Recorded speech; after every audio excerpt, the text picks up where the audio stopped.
उड़ान तो भरनी है, चाहे कई बार गिरना पड़े। सपनों को पूरा करना है, चाहे खुद से भी लड़ना पड़े। नमस्कार, स्वागत है आप सभी का कार्यक्रम उड़ान में। मैं हूँ आपके साथ आपकी दोस्त शगुन चौधरी और मेरे साथ है मेरी साथी माही देसरला। आप सुन रहे हैं सामुदायिक रेडियो रेडियो वनस्थली 90.4 एफएम। दोस्तों, जैसा कि आप सभी जानते हैं, कार्यक्रम उड़ान करियर ओरिएंटेड कार्यक्रम है, जिसमें हम करियर से संबंधित बात करते हैं। ये हमारा लाइव फोन इन प्रोग्राम है। इस कार्यक्रम में आप भी हमारे साथ शामिल हो सकते हैं और पूछ सकते हैं विषय से संबंधित सवाल। हमारा फोन नंबर है 01438228709। दोस्तों, आज की हमारी चर्चा का विषय है लॉ। हमारे कार्यक्रम में हमारा साथ दे रहे हैं हमारे आज के मेहमान असिस्टेंट प्रोफेसर अनिकेत भार्गव जी, जो वनस्थली विद्यापीठ के लॉ डिपार्टमेंट के फैकल्टी हैं। सर, आपका हमारे कार्यक्रम उड़ान में बहुत बहुत स्वागत है। धन्यवाद। सर, सबसे पहले हमारे श्रोताओं को अपने वनस्थली विद्यापीठ तक की यात्रा के बारे में बताएं। वह किस प्रकार आपने लॉ को एक करियर के रूप में चुना? अच्छा, ये बड़ा ही इंटरेस्टिंग है कि मैं बड़ा ही वैसे तो कहना चाहूँगा साधारण स्टूडेंट था। मेरा ग्रेजुएशन कंप्लीट हो रहा था, मैं बीए कर रहा था और एक एडवर्टीज़मेंट आया था जिसके बारे में मेरे मम्मी पापा ने मुझे बताया कि लॉ एंट्रेंस होने वाला है। तो ये ऐसा जो है शुरुआती वो दौर था जब डीएवीवी ने 3 ईयर कोर्स में भी एंट्रेंस एग्ज़ाम रखा था। तो मैंने फॉर्म भरा और उसके बाद जो है एक जगह, क्योंकि मेरे फादर बहुत इंसिस्ट कर रहे थे मुझे कि कोचिंग ज्वाइन करो, उनको खुश करने के लिए कोचिंग भी ज्वाइन कर ली मैंने। और मैं क्या हुआ कि एंट्रेंस एग्ज़ाम में जनरल में मेरा 19 रैंक आया था और ओवरऑल 38 रैंक आया था। तो मुझे मनचाहा कॉलेज मिल रहा था, तो मैंने ऐसे ज्वाइन कर लिया। फिर धीरे धीरे जो है मुझे इंटरेस्ट डेवलप हुआ और एक समय मुझे लगता था मुझे जुडिशरी में जाना चाहिए या मुझे पढ़ाना चाहिए, पर फाइनली मेरा कन्फ्यूजन दूर हुआ और मैं जो है ना मैंने सोचा कि मैं पढ़ाने के मामले में अच्छा रहूँगा, तो मैं ये सोच के जो है पढ़ाने के उसमें आ गया। और बनस्थली आना भी बड़ा इंटरेस्टिंग यूँ था कि मैं बनस्थली विद्यापीठ के बारे में जानता ही नहीं था और मैं जयपुर आया था किसी वजह से, और यहाँ पे ट्रेन रुकती है अगर आप इंदौर से आएँ तो ये बनस्थली विद्यापीठ बनस्थली जो है निवई स्टेशन है, वहाँ ट्रेन रुकती है और काफ़ी लड़कियाँ उतरी जो कि वो था जो कि अर्बन एरिया को बिलोंग करती थी। उनके कपड़े देख के लग रहा था ये लड़कियाँ शहर की हैं, और ये मैंने बोला ये गांव के स्टेशन पे इतनी सारी लड़कियाँ क्यों उतरी। तो मुझे किसी ने बोला कि अरे आपको नहीं मालूम? बोले क्या, बनस्थली विद्यापीठ है यहाँ पे, खादी के कपड़े पहनते हैं सब। और मैं बड़ा प्रभावित था। मैं इंदौर वापस लौटा तो गूगल इमेजेस में मैंने देखा कि लड़कियां जो हैं सलवार कुर्ता पहनी हुई बड़ी डिसेंट कपड़े पहनती हैं यहाँ की। बड़ा अट्रैक्टेड था, इस जगह के बारे में कई बार सोचता रहता था। और आप देखते हैं जैसे वो द सीक्रेट्स की वो है फिलॉसफी कि आप अगर ज़्यादा सोचते हैं वो जो है ना पूरी कायनात जो है लग जाती है, जो शाहरुख खान ने वो है द सीक्रेट को बिलीव करते हैं शाहरुख खान जी सर। कि उस फिलॉसफी है। और मेरे साथ ये घटना घटी कि मैं वाकई में यहाँ पे आ चुका हूँ कुछ साल पहले। सर, आपकी यात्रा तो वनस्थली विद्यापीठ आने की बहुत ही अद्भुत थी। मैं अब आपसे जानना चाहूंगी कि लॉ पढ़ने के बाद व्यक्ति अपने जीवन में कौन-कौन से नए रास्ते खुलते देख सकता है?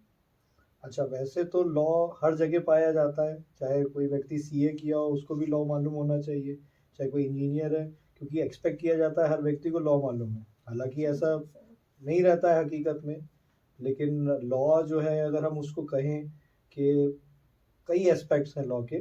एक एस्पेक्ट है, आप अगर बोले कि गवर्नमेंट सेक्टर में, पब्लिक सेक्टर में, तो आप जुडिशरी में जा सकते हैं। जुडिशरी भी स्टेट वाइज रहती है, आप अलग अलग एग्जाम्स कंडक्ट होते हैं अलग अलग स्टेट्स में, राज्यों में, तो वो एक ऑप्शन रहता है जुडिशरी का। सिविल जज एंट्री लेवल पे। उसके अलावा अगर आप कुछ साल प्रैक्टिस कर लें, जैसे 7 साल प्रैक्टिस किए तो आप, और 35 साल के जैसे ही होते हैं 35 ईयर्स, तो आप एलिजिबल हो जाते हैं हायर जुडिशियल सर्विसेज के लिए, जिसमें व्यक्ति सीधा एडिशनल डिस्ट्रिक्ट एंड सेशन जज बनता है। तो वो एक सेकेंड एंट्री है जो कि कर सकते हैं 7 साल की प्रैक्टिस और 35 साल की एज, जो कि आपको एलिजिबल बनाती है फॉर हायर जुडिशियल सर्विसेज। उसमें आप सीधे एडीजे बनते हैं, एडिशनल डिस्ट्रिक्ट एंड सेशन जज। उसके अलावा जो है अगर आप देखें कि आपने अगर प्रैक्टिस की हुई है 10 साल हाई कोर्ट में, तो आप जो है हाई कोर्ट जज के तौर पे भी अपॉइंट हो सकते हैं। फिर सीधे सुप्रीम कोर्ट तक भी अपॉइंट हो सकते हैं आप। वो बहुत सीनियर उसमें जाता है जब आप सुप्रीम कोर्ट के सीधे जज बनते हैं। जैसे कि ये फाली नरीमन जी है, उनके बेटे जो हैं रोहिंटन नरीमन, वो सीधे सुप्रीम कोर्ट के जज बने थे। अभी कुछ साल पहले रिटायर भी हो गए वो। जी तो ये जुडिशरी में आप इस तरह से चले जाते हैं। और फिर हर स्टेट में एडीजे मतलब एचजेएस का और सिविल जज एंट्री हर स्टेट में अपनी अपनी होती है।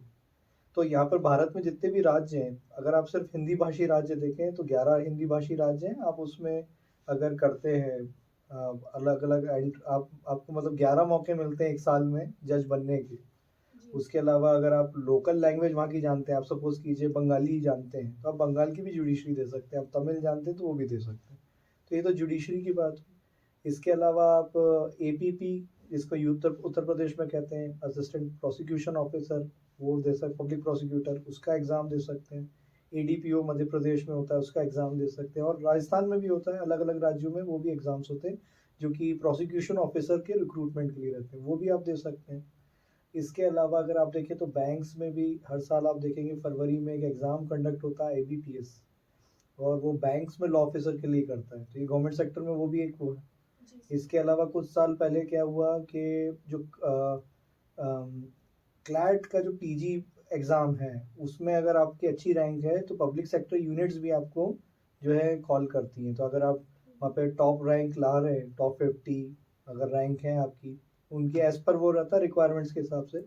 तो वो अगर आपने पीजी प्रोग्राम में आपने अच्छा रैंक हासिल किया है क्लैट पीजी में, तो वो आपको सीधे इंटरव्यू के लिए बुलाते हैं। तो वहाँ पे आप जो है, जो आप देखते हैं नवरत्न कंपनी है, ओएनजीसी, इन जी सब सर। में आप जा सकते हैं। ओएनजीसी, कोल इंडिया, जी सर।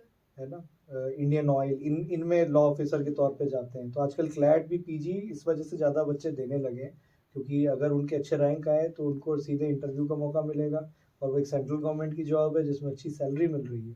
जी सर। और इसके अलावा आप देखें तो लॉ ऑफिसर का जो पब्लिक सेक्टर इंश्योरेंस कंपनीज हैं, आपने जहाँ नाम सुना होगा, जैसे कि एलआईसी, या फिर आप देखते हैं जनरल इंश्योरेंस जो कि व्हीकल इंश्योरेंस से रिलेटेड है, तो इनमें भी लॉ ऑफिसर की रिक्वायरमेंट रहती है, आप वहाँ भी जा सकते हैं। फिर डिफेंस सर्विसेज में भी जो है जैग होता है, जज advocate general branch, yes sir. और उसका भी इंटरव्यू सीधे इंटरव्यू के लिए जाते हैं लॉ ग्रेजुएट्स, तो वो भी कर सकते हैं। लड़के लड़कियां दोनों कर सकते हैं जैग के लिए। आर्मी में शॉर्ट सर्विस कमीशन है लॉ का, तो जी वो सर। परमानेंट कमीशन में तब्दील हो जाता है। और नेवी में तो सीधा ही परमानेंट कमीशन है, नेवी में भी होते हैं लॉ ऑफिसर, उनके भी एसएसबी इंटरव्यू के थ्रू होता है। तो ये तो गवर्नमेंट साइड का मैं आपको बता रहा हूँ। प्लस अगर आपने नेट क्वालिफाई किया है मास्टर्स करने के बाद, तो आप जो है यूनिवर्सिटीज़ में भी अप्लाई कर सकते हैं, गवर्नमेंट सेंट्रल स्टेट यूनिवर्सिटीज़ में, एनएलयूज़ में, ताकि आप पढ़ाने के फील्ड में आ सकें। ये तो गवर्नमेंट साइड हुआ। प्राइवेट सेक्टर में जो अगर आप देखें तो बहुत सारी बैंकिंग जो है हम देखते हैं ऑर्गेनाइजेशंस हैं, एचडीएफसी, हर बैंकिंग ऑर्गेनाइजेशन का अपनी एक इंश्योरेंस का डिवीजन है। जी सर। जैसे आईसीसीआई का ICICI prudential insurance, Yes, ICICI ये तो हो गया लाइफ इंश्योरेंस से related, prudential ICICI, ICICI Lombard जो है व्हीकल इंश्योरेंस से रिलेटेड। जी सर। तो ऐसे ही जो है आप प्राइवेट सेक्टर बैंक्स जो हैं, इवन प्राइवेट सेक्टर उनकी जो इंश्योरेंस कंपनीज हैं, उनमें भी लॉ ऑफिसर के लिए जा सकते हैं। फिर लीगल फर्म्स हैं, उनमें जा सकते हैं आप। और इसके अलावा जो है आप खुद की प्रैक्टिस भी कर सकते हैं। तो ये करियर ऑप्शंस हैं अलग अलग, जो कि अलग अलग फील्ड के हैं। पर गवर्नमेंट में भी, डिफेंस भी है, और आप देखते हैं कि दूसरे जो सिविल जज वगैरह का भी। जी सर। सर, जैसा कि आपने बताया कि लॉ की ज़रूरत हर फील्ड में है, ये आपकी बिल्कुल सही बात थी। सीए हो या कोई और profession, law is important. Sir, अब आप हमें यह बताइए कि 10th के बाद विद्यार्थी को किन विषयों का चयन करना चाहिए जिससे लॉ पढ़ने की राह आसान हो जाए। वैसे तो लॉ पढ़ने की राह जो है, चाहे आप कॉमर्स के स्टूडेंट हैं या आर्ट्स के, ह्यूमैनिटीज़ के, या फिर साइंस में भी बायो के या मैथ्स साइड से हैं, आप सभी उसमें आप कर सकते हैं। मैं तो यही सजेस्ट करूँगा कि आपको जिस भी विषय में इंटरेस्ट है, आप उस विषय में जो है 11th-12th करें, चाहे आप मैथ्स से कर रहे हैं। और पर एक चीज़ का वो रखें कि आजकल बहुत सारी स्कूल्स में एक एडिशनल सब्जेक्ट ऑप्शनल जो रहता है, वो रहता है लीगल स्टडीज़। वो लीगल स्टडीज़ वाला सब्जेक्ट ज़रूर लें अगर सर। आप आगे जाके लॉ करना चाहते हैं। तो लीगल स्टडीज़ आपको जो है बहुत सारी चीज़ें पहले से ही बता रहेगी ताकि आपका ओरिएंटेशन बहुत अच्छा करेगा एंड आप जो है जो नॉलेज आपने 11th-12th में गेन किया है वो आपको बहुत फ़ायदा करेगा जब आप क्लैट दे रहे हैं। तो लीगल स्टडीज़ आजकल एक सब्जेक्ट रहता है साथ में 11th से ही, वो सब्जेक्ट ज़रूर ऑप्ट करें। मेरा कहना है कि भले ही आप कॉमर्स लें 11th-12th में या मैथ्स लें या बायो लें या ह्यूमैनिटीज़ लें, पर वो ज़रूर रखें। क्लैट में वैसे भी क्या रहता है, थोड़ा-सा मैथ्स भी आता है, लॉ लीगल एप्टीट्यूड तो आता ही है, थोड़ा-सा मैथ्स आता है, रीज़निंग आता है। तो री हालाँकि मैथ्स जो है 10th लेवल का आता है। तो ऐसे कोई प्रॉब्लम नहीं है, अगर आपका मैथ्स में मन नहीं है, आप 11th-12th ह्यूमैनिटीज़ से करें तो भी आप क्लैट दे सकते हैं, क्लैट कोई भी दे सकता है। जी सर। और आजकल जो है अगर आप देखें 10th लेवल तक ही मैथ्स रहता है तो ऐसा कोई कठिनाई नहीं आती है, बट लीगल स्टडीज़ अगर आपने 11th-12th में लिया है तो आपके लिए एक बहुत जो है हेल्पफुल रहेगा। सर जैसा आपने बताया कि 10th के बाद 11th-12th में हम लोग लीगल स्टडीज़ को as a optional subject choose कर सकते हैं, लेकिन 12th के बाद विद्यार्थी के लिए लॉ क्षेत्र में प्रवेश करने के लिए कितने रास्ते हैं और इनकी क्या विशेषताएं हैं? ओके, तो यहाँ पर जो है हम देखते हैं क्लैट भी होता है, क्लैट जो है एनएलयूज़ के लिए रहता है, नेशनल लॉ यूनिवर्सिटीज़ जो कि हर स्टेट में कुछ राज्यों में एक भी है, जैसे यूपी में एक है लेकिन इलाहाबाद में एक और आने वाला है एनएलयू, और मध्य प्रदेश में 2 हैं, एक जबलपुर में, एक भोपाल में, और महाराष्ट्र में 3 हैं, औरंगाबाद, नागपुर, मुंबई। तो जी सर। अलग-अलग राज्यों में अलग-अलग संख्या है एनएलयूज़ की, आप क्लैट दे सकते हैं और उसके लिए एनएलयू के अगर आप एनएलयू में जाना चाहते हैं, और उनका एक सिंगल एग्ज़ाम होता है क्लैट का और आप उसके थ्रू एंटर कर सकते हैं। इसके अलावा एनएलयू जो दिल्ली है वो अपना खुद का आईलेट एग्ज़ाम अलग से कंडक्ट कराता है, प्लस सेंट्रल यूनिवर्सिटीज़ का आजकल एक कंबाइंड एग्ज़ाम हो गया है, स्टूडेंट्स के लिए बहुत अच्छा हो गया है क्योंकि हर सेंट्रल यूनिवर्सिटी पहले अपना-अपना एंट्रेंस कराती थी। जी सर। तो आपको अलग-अलग जगह ट्रैवल करना है टू गिव एंट्रेंस। आज ईज़ी हो गया है कि आप एक सीयूईटी का एग्ज़ाम दें और आप जो है एलिजिबल है सभी सेंट्रल यूनिवर्सिटीज़ के उसमें। और उसमें भी कुछ सेंट्रल यूनिवर्सिटीज़ हैं, जैसे दिल्ली यूनिवर्सिटी का लॉ जो डिपार्टमेंट बड़ा माना हुआ है, अलीगढ़ मुस्लिम यूनिवर्सिटी का है, बीएचयू का बहुत माना हुआ है, इलाहाबाद यूनिवर्सिटी का बहुत माना हुआ है डिपार्टमेंट है। तो आपको ऐसे पूरे ऑल इंडिया जो है आप देख सकते हैं सभी सेंट्रल यूनिवर्सिटीज़ के लिए आप एक एग्ज़ाम दीजिए, उसके थ्रू भी लॉ में आप एंटर कर सकते हैं। इसके अलावा स्टेट यूनिवर्सिटीज़ अपने-अपने एंट्रेंस एग्ज़ाम कराती है। जैसे इंदौर से हूँ मैं तो सीईटी कराता है डीएवीवी देवी अहिल्या विश्वविद्यालय। ऐसे ही दूसरी यूनिवर्सिटीज़ भी मध्य प्रदेश की अपना-अपना कराती हैं और इसी तरीके से आप देखें तो स्टेट यूनिवर्सिटीज़ हर राज्य में अपना खुद का एंट्रेंस एग्ज़ाम कराते हैं। जैसे कि राजस्थान यूनिवर्सिटी भी अपना कराता है एग्ज़ाम, वो इंडिविजुअल आपको फिर उसमें देना रहेगा अलग उसमें। आप जो भी आपको चुन सकते हैं, ये है। उसके अलावा अगर आप देखें सिम्बायोसिस अपना एंट्रेंस कराता है, ये प्राइवेट है। अभी तक तो मैं गवर्नमेंट का बता रहा था, प्राइवेट में सिम्बायोसिस अपना एंट्रेंस कराता है। नारसी मोहन जी के अपने वो हैं, जो कि कराते हैं वो। इस तरीके से क्राइस्ट बैंगलोर भी है, यूपीएस देहरादून है, ये कुछ निर्मा यूनिवर्सिटी है जो कि प्राइवेट में। बनस्थली विद्यापीठ भी एक बहुत ही रिनाउंड यूनिवर्सिटी है और जो है यहाँ पर आप देखेंगे कि यहाँ पे 12th के जो मार्क्स रहते हैं उसके बेसिस पे मेरिट तैयार होती है और ऐसे बच्चे बनस्थली विद्यापीठ भी ज्वाइन करते हैं। जी तो सर। ये श्रोताओं, हमारी चर्चा तो चलती रहेगी। फिलहाल अभी समय है एक छोटे से ब्रेक का। मिलते हैं आप सभी से इस ब्रेक के बाद।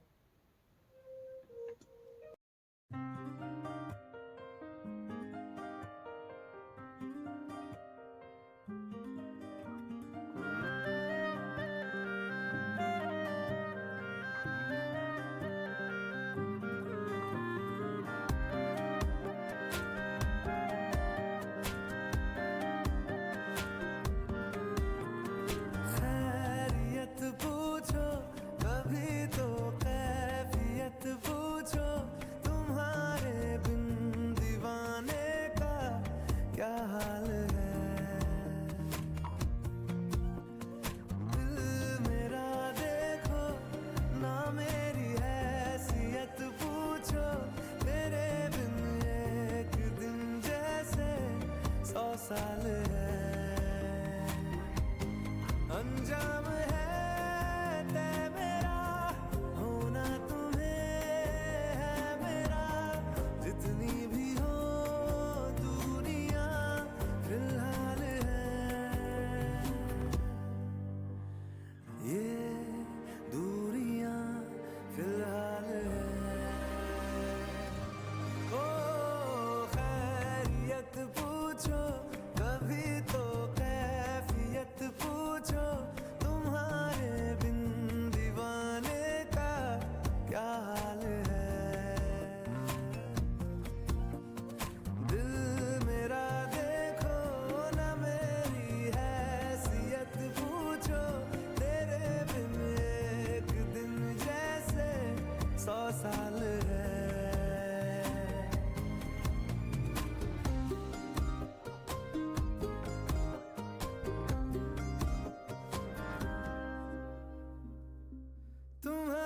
तस्वीर के सहारे मौसम कई गुजारे, मौसमी ना समझो पर इश्क को हमारे, नजरों के सामने मैं आता नहीं तुम्हारे, मगर रहते हो हर पल मंजर में तुम हमारे। अगर इश्क से है मिला फिर दर्द से क्या गिला, इस दर्द में जिंदगी खुशहाल है। ये दूरियां फिलहाल है। ओ खैरियत पूछो कभी तो कैफियत पूछो, तुम्हारे बिन दीवाने का क्या हाल है। दिल मेरा देखो ना मेरी हैसियत पूछो, तेरे बिन एक दिन जैसे 100 साल है। अंजाम है तय मेरा, होना तुम्हें है मेरा, जितनी भी हो दूरियां फिलहाल है। ये दूरियां फिलहाल है।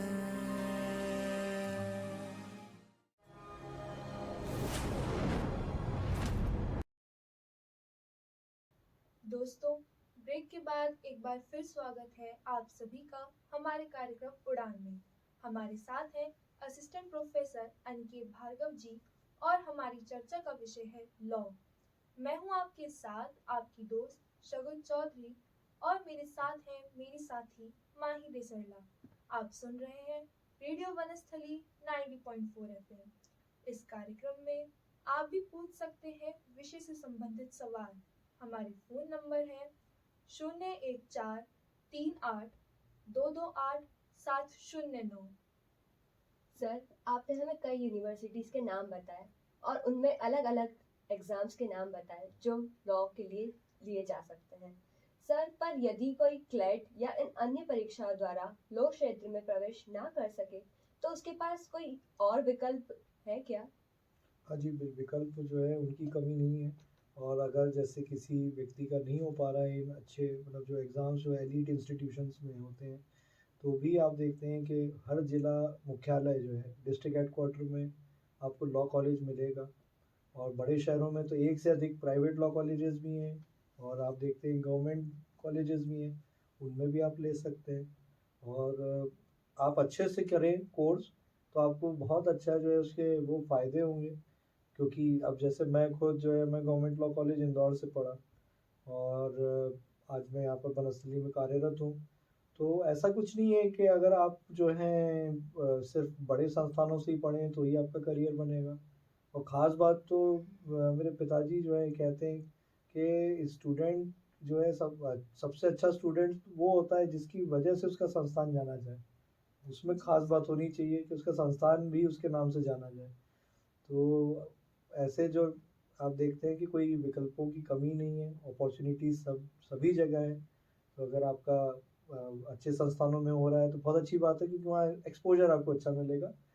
और अगर आप उतने अच्छे संस्थानों में सेलेक्ट नहीं हो पा रहे हैं तो कोई बात नहीं, आप जहाँ भी हो रहे हैं आपके पास एक लाइफ में अपॉर्चुनिटी मिली है, आप उसको अवेल करें और अच्छे से वो कोर्स करें तो आपको डेफिनेटली बहुत अच्छे जो है रिटर्न्स मिलेंगे। सर, जैसे आपने बताया कि एक स्टूडेंट की पहचान एक यूनिवर्सिटी से ही होती है, एक यूनिवर्सिटी की पहचान उसके स्टूडेंट से ही होती है। लेकिन सर, अभी हमारे साथ एक श्रोता जुड़े हैं, तो आइए हम उनके सवाल को जान लेते हैं। नमस्कार, कार्यक्रम उड़ान में आपका स्वागत है। नमस्ते मैम, क्या मैं आपका शुभ नाम जान सकती हूँ? जी, आकांक्षा राजपूत। मैम, आप हमारे एक्सपर्ट से क्या सवाल करना चाहते हैं?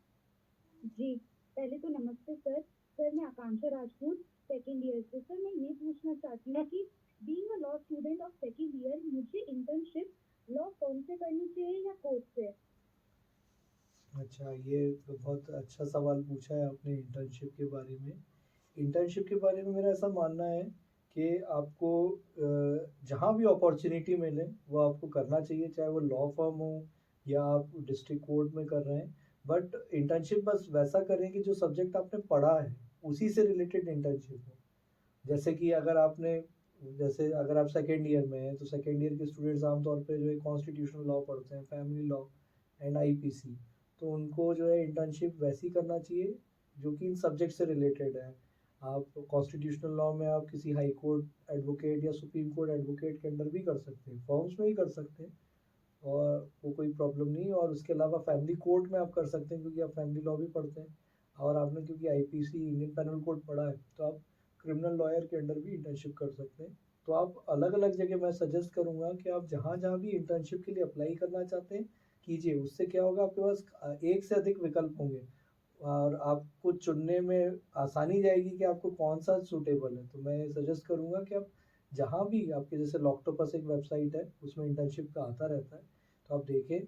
इवन जो है बहुत लॉ कमीशन है, या हम देखते हैं कि नेशनल कंज्यूमर फोरम है, नेशनल ह्यूमन राइट्स कमीशन है, इनकी वेबसाइट, इनकी मेल आईडीज़ पर भी जो है बच्चे अपना एप्लीकेशन कर देते हैं और वो सिलेक्ट हुए हैं। पहले भी वनस्थली से भी सिलेक्ट हुए हैं और कहीं से भी हो सकते हैं, किसी भी संस्थान से। तो आप जो है अप्लाई कीजिए और लॉक्टोपस पे भी देखिए। आप जितना अधिक अप्लाई करेंगे उतने ही आपके पास विकल्प ऑप्शंस रहेंगे, और जो आपको सूटेबल लगे आप वहाँ पे इंटर्नशिप कीजिए, चाहे वो लॉ फर्म हो, चाहे कोई लॉयर के अंडर हो। लेकिन सीरियसली करें इंटर्नशिप, तो आपको बहुत अच्छे रिटर्न्स मिलते हैं। आकांक्षा जी, आशा करती हूँ आपको आपके सवाल का जवाब मिल गया होगा। आपने हमारे कार्यक्रम में फ़ोन किया, उसके लिए आपका बहुत बहुत धन्यवाद। Okay, thank you. सर, जो विद्यार्थी वनस्थली विद्यापीठ से लॉ करना चाहते हैं उनके दाखिले के लिए क्या प्रक्रिया है और विद्यापीठ से लॉ पढ़ने के लिए क्या फ़ायदे हैं? अच्छा, यहाँ पे आप जो है गूगल पे अगर आप टाइप करें बनस्थली विद्यापीठ, तो पहली वेबसाइट जो खुलेगी वो है बनस्थली, www.banasthali.org। ये बनस्थली विद्यापीठ का ऑफिशियल वेबसाइट है। इसमें फरवरी में जो है एडवर्टीजमेंट आता है। इसके अलावा अगर आप देखें Dainik Bhaskar, times of India में भी इसके एडवर्टीजमेंट आते हैं, जो कि सर्कुलेशन में इंग्लिश डेली में सबसे ज़्यादा सर्कुलेशन टाइम्स ऑफ इंडिया का है, और हिंदी अखबारों में दैनिक भास्कर का है। तो इनमें भी एडवर्टीजमेंट आते हैं, एक से अधिक बार भी आते हैं। और आप वेबसाइट पे देखते रहें banasthali.org पे, उस पर भी पूरा जो है एडमिशन्स का जो आता है। इस साल जैसे कि आप वेबसाइट पे देखेंगे तो ब्लिंक करता हुआ नज़र आएगा एडमिशन्स 2024-25। उस पर क्लिक करें तो आप देख सकते हैं पूरा डिटेल उसकी। और बनस्थली में आप जो है 12th के जो है मार्क्स के बेसिस पे होता है। तो इस तरीके से आप यहाँ पे बनस्थली में ज्वाइन कर सकते हैं। यहाँ पे 3 कोर्सेज हैं अंडर ग्रेजुएट कोर्सेज में, BBLLB, BCom LLB and BALLB। और इसमें जो है बनस्थली में पढ़ने का फ़ायदा यूँ है कि बनस्थली में इंफ्रास्ट्रक्चर बहुत अच्छा है। लॉ डिपार्टमेंट में भी अगर आप देखें लाइब्रेरी बहुत अच्छी है, और जो है legal search engines, SCC online, हीन ऑनलाइन, जे स्टोर, मनुपात्रा, इसके जो है ना सब्सक्रिप्शन लिए हुए हैं। तो आप, लीगल सर्च इंजन अच्छा है, लाइब्रेरी में बुक्स का कलेक्शन अच्छा है, और जो आप देखते हैं कि जर्नल्स, न्यूज़पेपर्स भी आते हैं। उसके अलावा बनस्थली में जो है, जो आपा जी हमारे जो है पंडित हीरालाल शास्त्री जी, जो संस्थापक हैं संस्थान के, वो 5-fold एजुकेशन में बिलीव करते थे। उस उसको ही ध्यान में रखते हुए जो है यहाँ पर जो है अलग अलग जो है आप देखते हैं कि क्लासिकल डांस है, क्लासिकल सिंगिंग है, फॉरेन लैंग्वेजेस हैं, और आपके फिजिकल एक्टिविटीज़ जो है गेम्स, इसका भी बहुत अच्छा इंफ्रास्ट्रक्चर है। तो बनस्थली में जो है आप देखते हैं कि जो 5-fold एजुकेशन की वजह से आपको ओवरऑल जो है बहुत अच्छा जो है डेवलपमेंट होगा बच्चों का। तो ये फ़ायदा है, इंफ्रास्ट्रक्चर का पूरा फ़ायदा उठाएं बनस्थली का। प्लस बनस्थली में काफ़ी अच्छा एकेडमिक एनवायरनमेंट है, और बनस्थली अपने बच्चों को कल्चरल एक्टिविटीज़ और स्पोर्ट्स एक्टिविटीज़ के लिए काफ़ी प्रमोट करता है। तो ये कल्चरल एक्टिविटीज़ और स्पोर्ट एक्टिविटीज़ व्यक्ति के अंदर जो है आत्मविश्वास लेके आता है, सेल्फ बिलीफ लेके आता है। जी सर। क्योंकि आप किसी भी जगह पे एक बहुत इम्पोर्टेंट रहता है कि आप में अगर आत्मविश्वास है, सेल्फ बिलीफ है, तो आप बहुत कुछ कर जाते हैं। जी सर। सर जैसा आपने बताया कि वनस्थली विद्यापीठ में पढ़ाई के साथ साथ अन्य गतिविधियां भी शामिल हैं, लेकिन सर जो विद्यार्थी, अब ये तो बात हो गई कि जो विद्यार्थी लॉ पढ़ रहे हैं या पढ़ना चाहते हैं, लेकिन सर जो बच्चे लॉ पढ़ रहे हैं उनको किन विषयों पर ज़्यादा ध्यान देना चाहिए और कैसे अच्छी तैयारी करनी चाहिए? अब इसमें भी बड़ा इंटरेस्टिंग है, जब मैं स्टूडेंट था तो मैं सोचता था ज्यूरिस्प्रूडेंस क्यों पढ़ाया जाता है, ज्यूरिस्प्रूडेंस पढ़ाने का क्या फ़ायदा है, एडमिनिस्ट्रेटिव लॉ क्यों पढ़ाया जाता है, इसका क्या फ़ायदा है। लेकिन जैसे जैसे मैं आगे बढ़ा और मैंने देखा हर सब्जेक्ट जो है, आप जो 5 साल का एलएलबी हो या 3 इयर्स का एलएलबी हो, दोनों ही उसमें जो हर सब्जेक्ट आ रहा है उसको आप पढ़ें, क्योंकि वो लॉ के अलग अलग एस्पेक्ट को कवर कर रहा है। और आप पढ़ते हैं तो उस समय लगता है कि इसका क्या फ़ायदा है, लेकिन लेटर ऑन आप रियलाइज़ करते हैं हाँ वाकई में सोच समझ के ही डाला गया है जो सब्जेक्ट्स डाले गए हैं। तो सभी सब्जेक्ट्स को, और ये सेमेस्टर वाइज होता है, तो हर सेमेस्टर में आप अच्छा पढ़ें तो सेमेस्टर में नंबर भी अच्छे आते हैं और आप देखते हैं कि आपकी फ्यूचर के लिए भी बहुत अच्छी तैयारी हो रही है। प्लस आपको समझ में आता है, आप जब अलग अलग विषय पढ़ते हैं, सब्जेक्ट्स पढ़ते हैं, तो आपको समझ में आता है कि आप किस फील्ड में जाना चाहते हैं, इसमें भी क्लैरिटी आती है। जी तो सर। सभी सब्जेक्ट्स को अच्छे से पढ़ें। और उसमें मैं ये नहीं कहूँगा कि ये सब्जेक्ट ज़्यादा इम्पोर्टेंट है कि वो, सभी इम्पोर्टेंट है। सर जैसे आपने बताया कि हर विषय को उसकी बहुत महत्वपूर्ण देना चाहिए उसको, लेकिन सर अभी हमारे साथ एक अन्य कॉलर जुड़े हैं, तो आइए उनके सवाल को जान लेते हैं। हेलो। हेलो। नमस्कार, कार्यक्रम उड़ान में आपका स्वागत है। मैम आपका शुभ नमस्कार। नाम?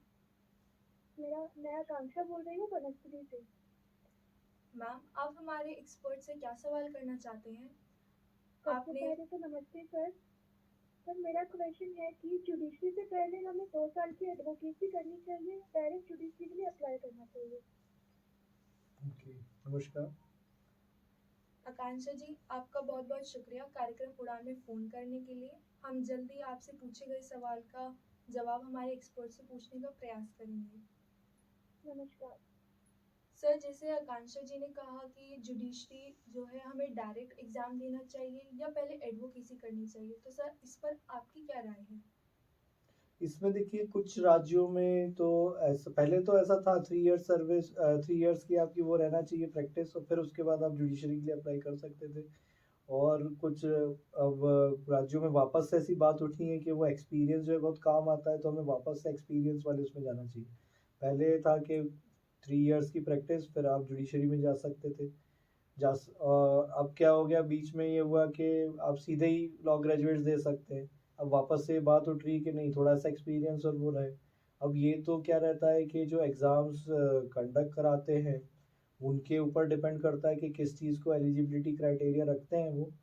बट मेरा मानना है कि वो दोनों ही उसमें, अगर जो है जुडिशरी में अगर कुछ साल प्रैक्टिस के बाद जाएँ तो वो बहुत फ़ायदेमंद रहता है, क्योंकि आप प्रैक्टिकल एस्पेक्ट समझते हैं।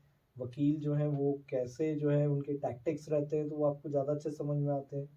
जी जब सर। जब आप वकालत किए हैं उसके बाद जब जज बनते हैं तो आपको उनके टैक्टिक्स समझ में आने लगते हैं। हाँ जी तो सर। आपको प्रैक्टिकल अच्छा एक्सपोज़र मिलता है, वो अच्छा है। बाकी तो ये डिपेंड करता है कौन एग्ज़ाम कंडक्ट करा रहे हैं वो हाई क्या, क्योंकि आमतौर पे या तो जो है स्टेट पब्लिक सर्विस कमीशन जो है वो करा रही है कुछ राज्यों में, जैसे उत्तर प्रदेश में ऐसे ही है। हाँ जी या सर। फिर आप देखते हैं कि राजस्थान, मध्य प्रदेश में, जहाँ पे हाई कोर्ट कंडक्ट करा रहा है। जी सर।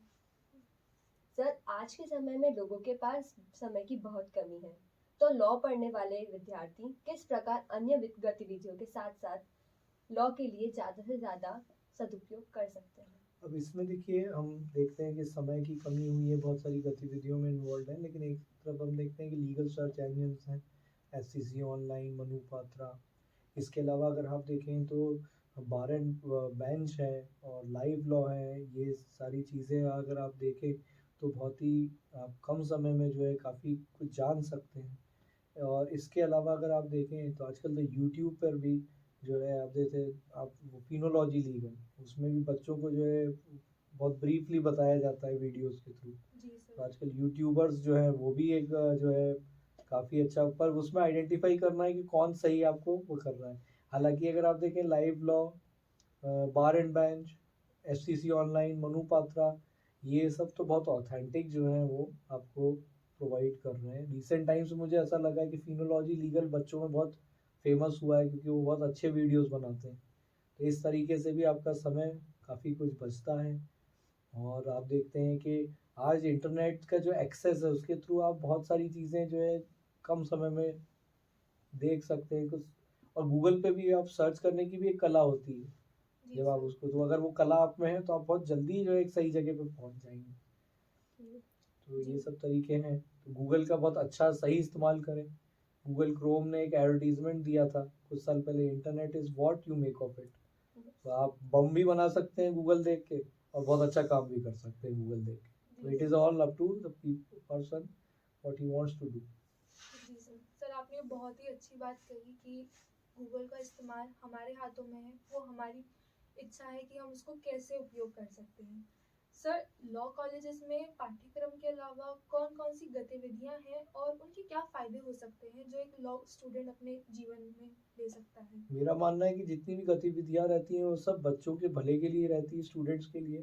तो चाहे वो असाइनमेंट्स हो, चाहे मूड कोर्ट हो, चाहे MUN हो, मॉडल यूनाइटेड नेशन, चाहे यूथ पार्लियामेंट हो, सभी जो है गतिविधियों में मीडिएशन कंपटीशन होते हैं, क्विज़ेस होती हैं, ऑनलाइन भी होती हैं क्विज़ और ऑफलाइन भी क्विज़ होती हैं। इसके अलावा आप देखते हैं कि लॉक्टोपस पे ही आता है कॉल फॉर पेपर्स, अलग अलग NLUs और सेंट्रल यूनिवर्सिटीज़ ये भी करते हैं। इवन ब्लॉग राइटिंग कंपटीशन है। ऐसे बहुत सारे इंटरेस्टिंग कॉम्पिटिशन्स होते हैं जो कि बच्चे अगर पार्टिसिपेट करें, ये एक्टिविटीज़ है जो है उनमें पार्टिसिपेट करें तो कहीं ना कहीं बहुत सारी स्किल सीखने को मिलती है। आफ्टर ऑल जो है स्किल्स ही है जो कि खास बात है। अगर आप में स्किल है तो आप इंडस्ट्री में रेडीली एक्सेप्ट किए जाएंगे। सर जैसे आपने बताया कि स्किल्स बहुत ही इम्पोर्टेंट है और ये बात भी सत्य है कि लॉ एक प्रैक्टिकल सब्जेक्ट है जिसके लिए स्किल्स बहुत ज़रूरी हैं। तो सर अभी तो हमारी चर्चा फिलहाल चलती ही रहेगी, लेकिन अब एक समय एक छोटे से ब्रेक का। मिलते हैं आप सभी से इस ब्रेक के बाद।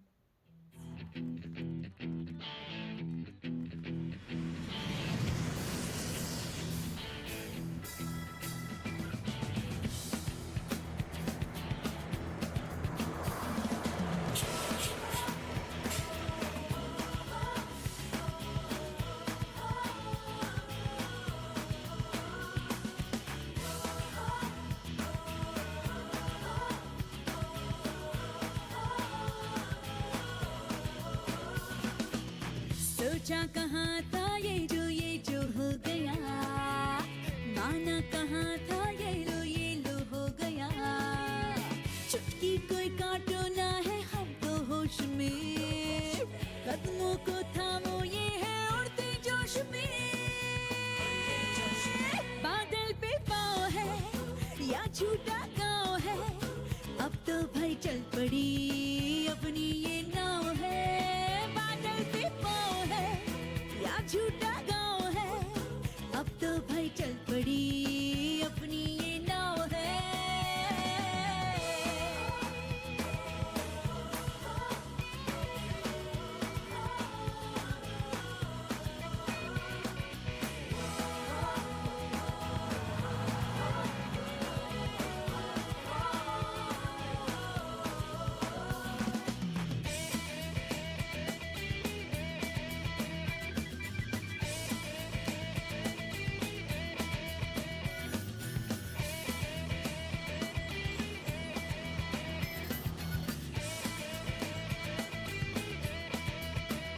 आसमां का स्वाद है, मुद्दतों के बाद है। सहमा दिल धक धक करे दिन है या ये रात है। हाय तू मेहरबान क्यों हो गया, वाह खुदा क्या बात है।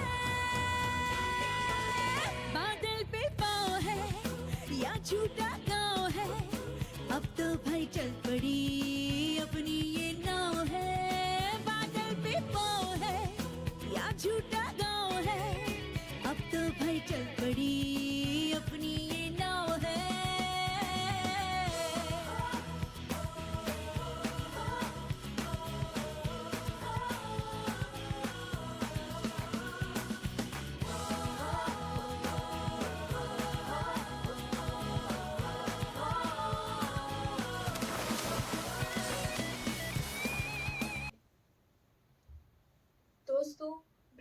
बाद एक बार फिर स्वागत है आप सभी का हमारे कार्यक्रम उड़ान में।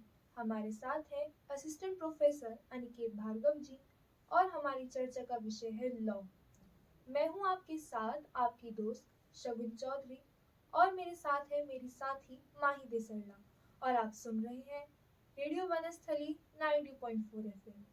इस कार्यक्रम में आप भी पूछ सकते हैं विषय से संबंधित सवाल। हमारे फोन नंबर हैं 01438228709। दोस्तों, अभी हमारे साथ एक कॉलर जुड़े हैं, आइए उनसे उनके सवाल पूछ लेते हैं। हेलो, हेलो, नमस्कार। कार्यक्रम उड़ान में आपका स्वागत है। आप हमारे एक्सपर्ट से क्या सवाल करना चाहती हैं? मुझे ये पूछना था कि जैक सर्विस के लिए क्या करना चाहिए हम लोगों को। सुषमा जी, आपके सवाल हमारे लीगल एक्सपर्ट जवाब देने का जरूर प्रयास करेंगे। आपने रेडियो वनस्थली में फोन करा, उसके लिए आपका बहुत बहुत धन्यवाद। सर, जैसे कि अभी आपने सुना कि सुषमा जी जैक सर्विस के बारे में पूछना चाहती हैं, तो इस पर हमें क्या करना चाहिए और कैसे करना चाहिए, आप प्लीज बताइए। अच्छा, देखिए, जो जैग है, चाहे आप देखते हैं नेवी का हो, उसमें भी एसएसबी के थ्रू ही होता है, और आर्मी का जो है उसमें भी एसएसबी के थ्रू ही होता है। तो एसएसबी जो इंटरव्यू होता है, इसका एडवर्टीजमेंट आता है, आप देखते हैं एम्प्लॉयमेंट न्यूज़ में आता है, और जो आपके डेली से मतलब न्यूज़पेपर टाइम्स ऑफ इंडिया, इनमें भी आता है एडवर्टीजमेंट। और आप इवन एडवर्टीजमेंट जो है ऑनलाइन भी आप देख सकते हैं, आर्मी की वेबसाइट पे, नेवी की वेबसाइट पे भी देख सकते हैं। और ये जो है कोई एंट्रेंस तो नहीं होता है, सीधे इंटरव्यू के लिए लॉ ग्रेजुएट्स को बुलाया जाता है। इंटरव्यू जो है एसएसबी 5 दिन का चलता है, और 5 दिन में अलग अलग जो है एस्पेक्ट्स देखे जाते हैं, किए जाते हैं, इवेल्युएशन होता है कैंडिडेट्स का, और जो लोग सिलेक्ट होते हैं और उसमें भी मेरिट में आते हैं, तो वो लोग ज्वाइन करते हैं इन सर्विसेज को। और जो एसएसबी इंटरव्यूज़ के लिए भी आजकल बहुत सारी कोचिंग क्लासेस हो गई हैं, तो आप वो कोचिंग क्लासेस चाहें तो आप जा सकते हैं, चाहें तो ना भी जाएं, लेकिन इनकी गाइड्स भी आती हैं जो कि आप देख सकते हैं मार्केट में अवेलेबल हैं। और जो है मुझे लगता है कि मैं जहाँ पे पढ़ाता हूँ लॉ कॉलेज में, वहाँ पे मुझे एक सेशन लेना चाहिए इसके ऊपर, एसएसबी इंटरव्यूज़ पे। जी सर, जरूर। तो मैं बिल्कुल बात करूँगा कंसर्न लोगों से, और मैं एक जो है एसएसबी का जो है बच्चों के लिए जो है अपने संस्थान में भी कराऊँगा, ताकि बच्चों को पता चले एसएसबी इंटरव्यू, क्योंकि वो एक 5 दिन में क्या क्या अलग अलग टेस्ट होते हैं, और बड़े इंटरेस्टिंग टेस्ट हैं उसमें। मतलब वो थीमेटिक एपर्सेप्शन टेस्ट भी होता है, जिसमें स्टोरी राइटिंग रहती है, सिचुएशन रिएक्शन टेस्ट भी होता है, वर्ड एसोसिएटिव टेस्ट होता है, आउटडोर टास्क भी होते हैं उसमें। तो जो है उसमें बच्चों को अगर इंटरेस्ट है, तो मुझे लगता है कि हाँ, मुझे अपने संस्थान के लिए में भी एक सेशन लेना चाहिए एसएसबी के लिए, क्योंकि मैं आगे सोच रहा हूँ लेने का। जरूर सर, लीजिए। सर, एक व्यक्ति चाहे वो वकील हो या विद्यार्थी, उसको इस क्षेत्र में अपने जीवन में किस तरह की चुनौतियों का सामना करना पड़ सकता है, या उसे सामना करने की क्या उम्मीद रखनी चाहिए? एक चीज़ होती है कि patience is truly a virtue, जिसको कहते हैं कि जो है आप जो है पेशेंस जो रखना बहुत इम्पोर्टेंट रखता है किसी भी फील्ड में। आपको सफलता अचानक नहीं मिल जाती, आप किसी भी फील्ड में जाएं वो धीरे धीरे ही मिलती है।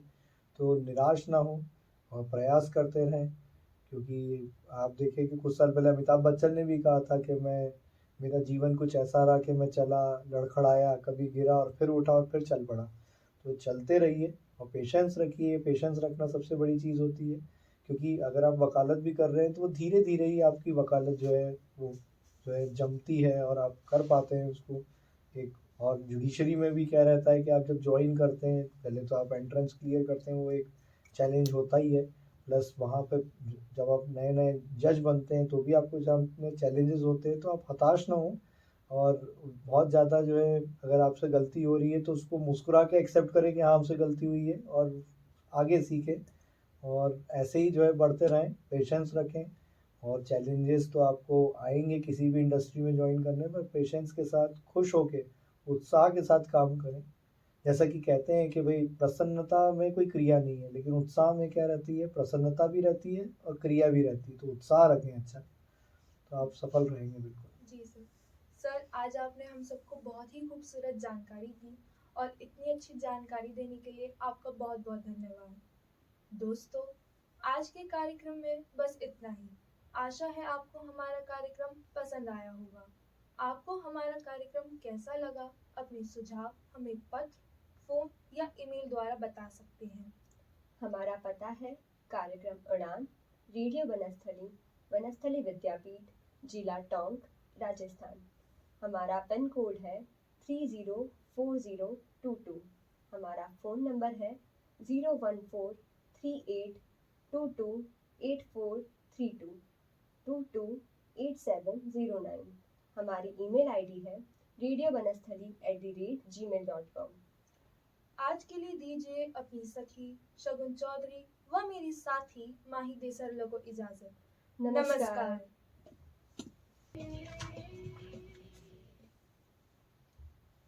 दोस्तों, ब्रेक के बाद एक बार फिर स्वागत है आप सभी का हमारे कार्यक्रम उड़ान में। हमारे साथ हैं असिस्टेंट प्रोफेसर अनिकेत भार्गव जी और हमारी चर्चा का विषय है लॉ। मैं हूं आपके साथ आपकी दोस्त शगुन चौधरी और मेरे साथ है मेरी साथी माही देसरला और आप सुन रहे हैं रेडियो वनस्थली 90.4 FM। इस कार्यक्रम में आप भी पूछ सकते हैं विषय से संबंधित सवाल। हमारे फोन नंबर हैं 01438228709। हेलो दोस्तों, अभी हमारे साथ एक कॉलर जुड़े हैं, आइए उनसे उनके सवाल पूछ लेते हैं। हेलो हेलो, नमस्कार, कार्यक्रम उड़ान में आपका स्वागत है। आपका नाम, शुभ नाम जान सकती हूँ मैं? सुषमा यादव। आप हमारे एक्सपर्ट से क्या सवाल करना चाहती हैं? मुझे ये पूछना था कि जैक सर्विस के लिए क्या करना चाहिए हम लोगों को। सुषमा जी, आपके सवाल हमारे लीगल एक्सपर्ट जवाब देने का जरूर प्रयास करेंगे। आपने रेडियो वनस्थली में फोन करा, उसके लिए आपका बहुत बहुत धन्यवाद। सर, जैसे कि अभी आपने सुना कि सुषमा जी जैक सर्विस के बारे में पूछना चाहती हैं, तो इस पर हमें क्या करना चाहिए और कैसे करना चाहिए, आप प्लीज बताइए। अच्छा, देखिए, जो जैग है, चाहे आप देखते हैं नेवी का हो, उसमें भी एसएसबी के थ्रू ही होता है, और आर्मी का जो है उसमें भी एसएसबी के थ्रू ही होता है। तो एसएसबी जो इंटरव्यू होता है, इसका एडवर्टीजमेंट आता है, आप देखते हैं एम्प्लॉयमेंट न्यूज़ में आता है, और जो आपके डेली से मतलब न्यूज़पेपर टाइम्स ऑफ इंडिया, इनमें भी आता है एडवर्टीजमेंट। और आप इवन एडवर्टीजमेंट जो है ऑनलाइन भी आप देख सकते हैं, आर्मी की वेबसाइट पे, नेवी की वेबसाइट पे भी देख सकते हैं। और ये जो है कोई एंट्रेंस तो नहीं होता है, सीधे इंटरव्यू के लिए लॉ ग्रेजुएट्स को बुलाया जाता है।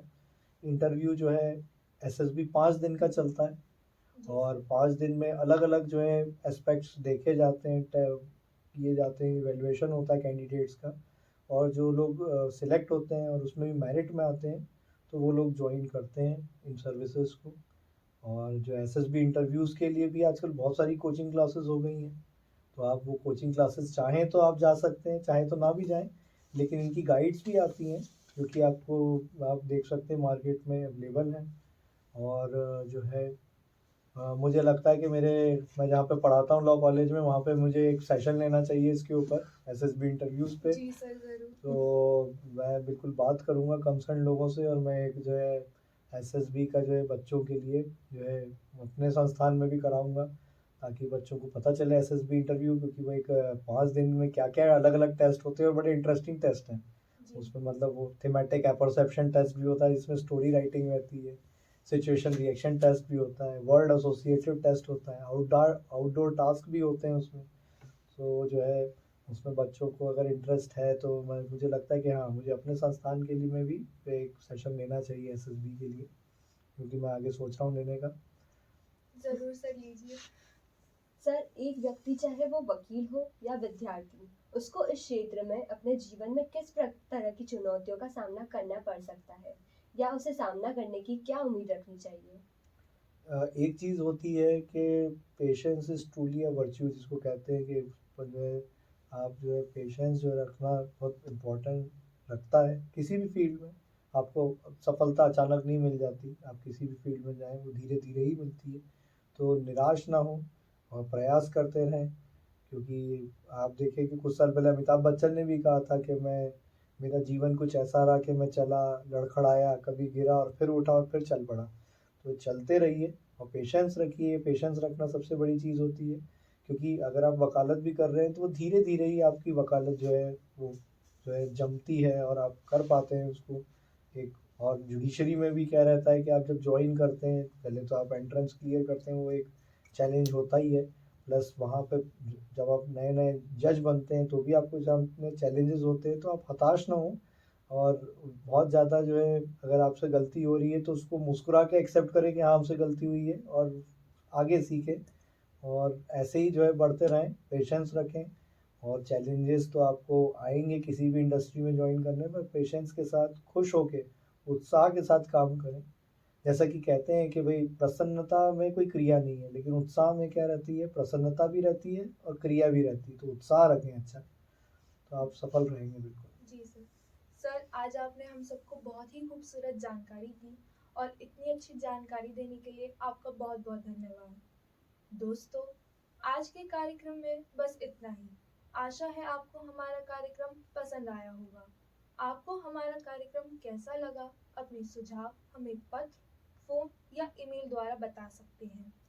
हमारा पता है कार्यक्रम उड़ान, रेडियो वनस्थली, वनस्थली विद्यापीठ, जिला टोंक, राजस्थान। हमारा पिन कोड है 304022। हमारा फ़ोन नंबर है 01438228432 228709। हमारी ईमेल आईडी है radiovanasthali@gmail.com। आज के लिए दीजिए अपनी सखी शगुन चौधरी व मेरी साथी माही देसरला को इजाजत। नमस्कार। हो गया। इसमें मालूम आप ही लोग ज़्यादा अच्छे थे। नहीं सर, नहीं सर, आपने इतने बड़े लास्ट बड़े जो क्वेश्चन क्वेश्चन दिया है बताए। लिटरली बहुत। यस सर, लास्ट नहीं वो तो हम लास्ट लोग क्वेश्चन क्या है कि हम तो वही अब तो मोटिवेशन पुराने भी भी हो बिल्डअप गए, हो गया। लेकिन बोलने का तरीका जो है आप लोगों का जो है अरे नहीं आप बढ़िया जो है उत्साह के साथ करें। मैं आपके लिए भी कह रहा हूँ कि आपको जो भी आप जैसे अभी आप बिजनेस करने का सोच रहे हैं तो जो है चल रहा है, करने का सोच नहीं रहे हैं, नहीं चल रहा है। हाँ बिल्कुल। और चल उसको रहा है। 2 साल होने आ गए मुझे करते करते। सर, ये बहुत तो ये आप कहते हैं वहाँ से आलोट से शुरू हुआ था। यस सर, 12th में थी तब शुरुआत की थी, और अब यहाँ आके और अच्छा चल रहा है क्योंकि यहाँ पे बच्चे बहुत सारे हैं तो डिमांड भी बहुत ज्यादा है। तो अच्छा आपको बकायदा आपसे ऑर्डर में हाँ, बनवाते हैं proper चीजें। business है, हाँ।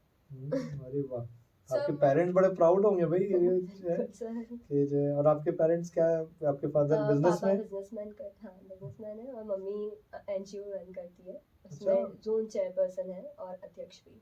अरे वाह, तो अच्छा देखिए तभी आप जो है ना इनिशिएटिव लेने में जो है आप भी आगे हैं। सर, ये काफी अच्छा बनाती है, मतलब मैंने भी इनसे 2 की चेन्स बनवाए थे। नहीं तो भी अब नया उत्सव नवोत्कर्ष में करने वाले हो? जी सर, करेंगे। हाँ सर। चलिए धन्यवाद हाँ सर, सर, धन्यवाद। क्यों? आपने जो है हमको ऐसा मौका दिया। अरे सर, हम तो ये मेरे लिए एक्सपीरियंस है, मैं कभी किया नहीं था ये काम। नहीं नहीं